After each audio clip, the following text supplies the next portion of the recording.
অনেক দিন থেকেই নৈহাটির বড় মাকে দেখতে যাওয়ার ভীষণ ইচ্ছে ছিল। তো সেই মতন আজ আমি ইছাপুর স্টেশনে চলে এসেছি। আসার পরে অপোজিট সাইডের লাইন দিয়ে দেখতেই পাচ্ছ যে একটা ট্রেন আসছে, যেটাই শিয়ালদাগামী। আর তোমরা দেখতে পাবে যে আরেক দিক থেকে, মানে যে লাইনে পাশে আমি দাঁড়িয়ে রয়েছি, সেই লাইনে নৈহাটি যাওয়ার ট্রেনটি আসছে। এখান থেকে উভয় দিকের ট্রেনেই কিন্তু প্রত্যেকটি লাইনে 2-3 মিনিট পর পরই রয়েছে। তো আমাকে ওই ইছাপুর স্টেশনে এসে বেশিক্ষণ দাঁড়িয়ে থাকতে হয়নি। তো সেটা খুব ভাল লাগছিল যে ট্রেনের জন্য বেশিক্ষণ ওয়েট করতে হয়নি আমায়। এই যে দেখতে পাচ্ছ ট্রেন ঢুকছে, যেটি নৈহাটি যাবে।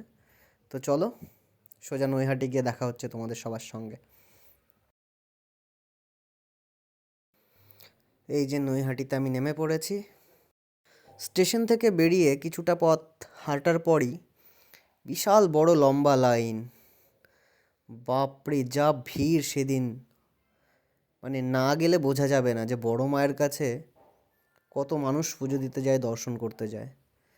তো তোমাদেরকে দেখাই লাইন কত দূর পর্যন্ত। আমি তো শেষ পর্যন্ত যেতেই পারিনি। মোটামুটি 10-15 মিনিট হেঁটে হেঁটে লাইনই শেষ হচ্ছে না, লাইনই শেষ হচ্ছে না। তাও কোনোভাবে আমরা এগিয়ে যাচ্ছি দেখতে যে কত দূর গিয়ে লাইন শেষ হয়।